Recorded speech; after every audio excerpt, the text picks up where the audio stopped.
Morning, everybody.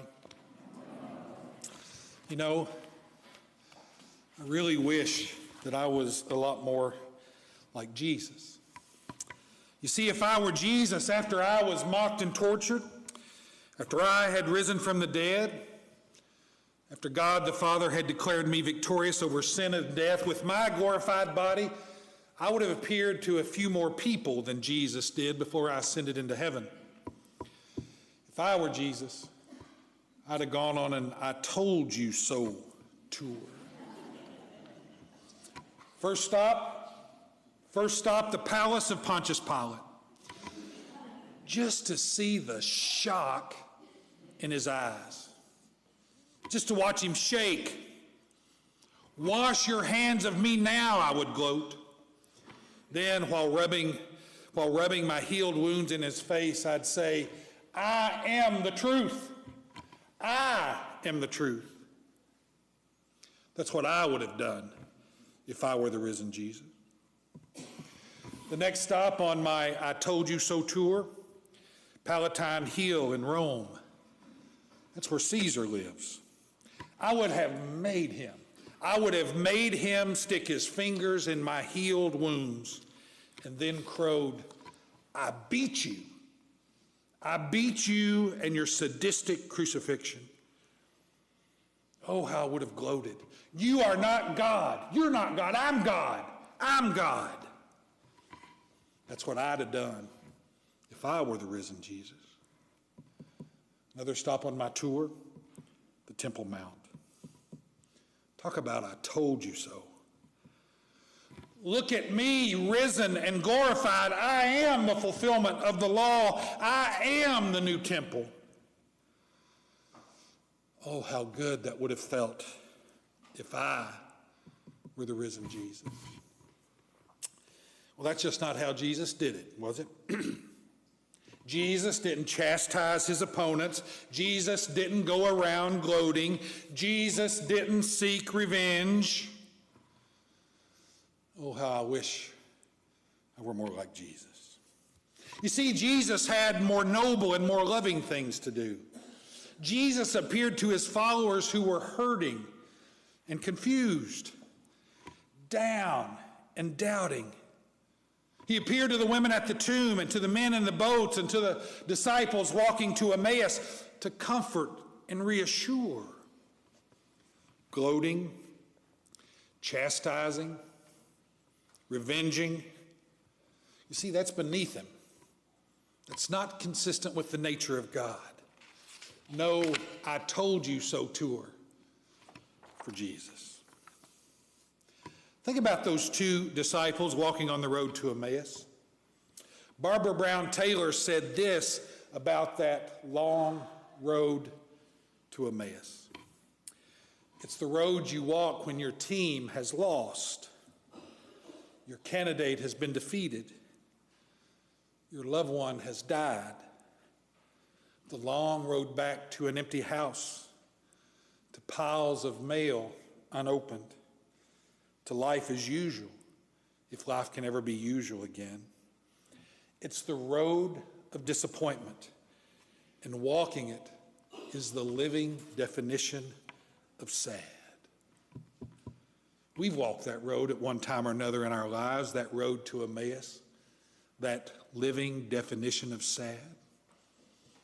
So it was with these two disciples of Jesus. They had placed all their hope in Jesus. They had thought he was the one to redeem Israel. They had thought things were going to change. Oh, how they had hoped. But they were wrong. He died. It's over now. No more fairy tales. No more illusions. Back to business as usual. And brothers and sisters in Christ, it's during their disappointment and doubt, it's during their grief, it's during their heartache that Jesus comes. You see, Jesus puts the focus on us, not on him. This is really the good news. So the point, just look for Jesus. He'll be there. It's just who he is. You know, we have to ask, though, why does he look so different? Why is he so hard to recognize? Why does Mary Magdalene think he's the gardener? Why do the apostles think he's some random man cooking fish on the beach? Why do the disciples on the road to Emmaus think he's a stranger?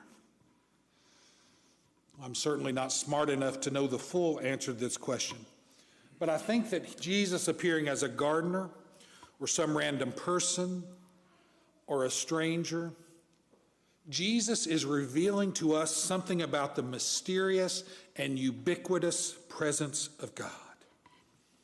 You see, we may never know how he's going to show up. It'll be in some surprising way, perhaps, in some unexpected ways.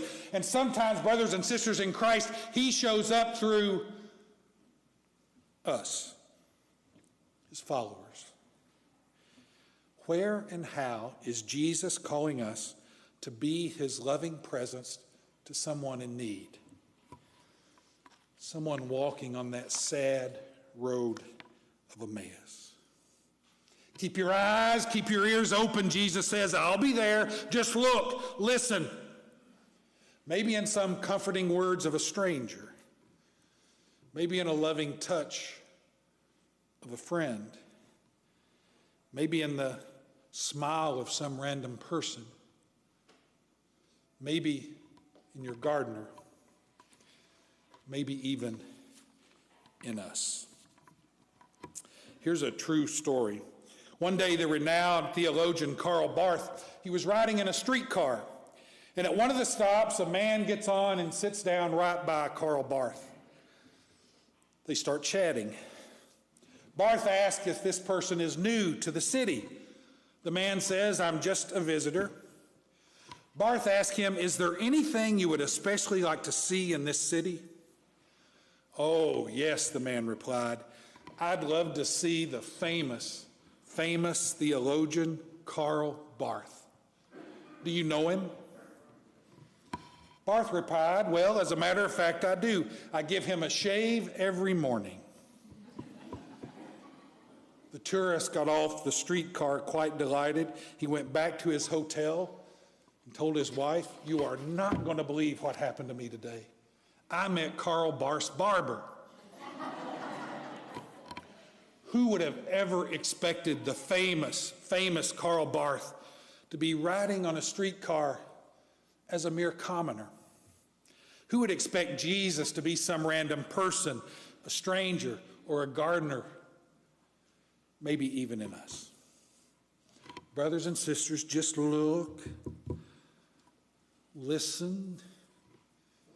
He'll be there in one form or another. It's just who he is.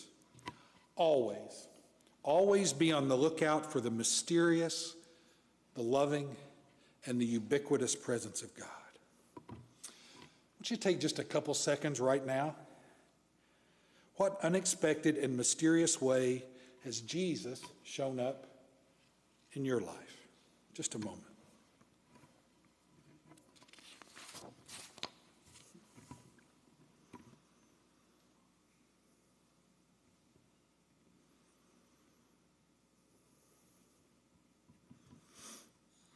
He always shows up, doesn't he? Always. One more important, very important, the most important point to this story of the two on the road to Emmaus. How does Jesus the stranger reveal himself to these two disciples? First, he broke open the scriptures for them. Beginning with Moses and all the prophets, he interpreted to them what referred to him in all the scriptures. He broke open the word, the scriptures. And then he broke bread with them.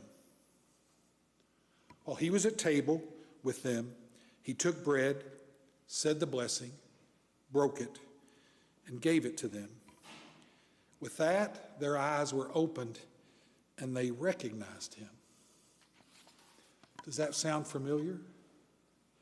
He took bread, said the blessing, broke it, and gave it to them. breaking open the Word and the breaking of the bread. It's the Mass. The road to Emmaus is about meeting Jesus in the Mass, the liturgy of the Word and the liturgy of the Eucharist. Stay with us, they pleaded with him. And he does. He stays with us in a very real, a very special way at the Mass. In his Word, in his body, in his blood, the Eucharist. The mysterious and the loving and the ubiquitous presence of God. Jesus always shows up, especially at the Mass. That's just who he is.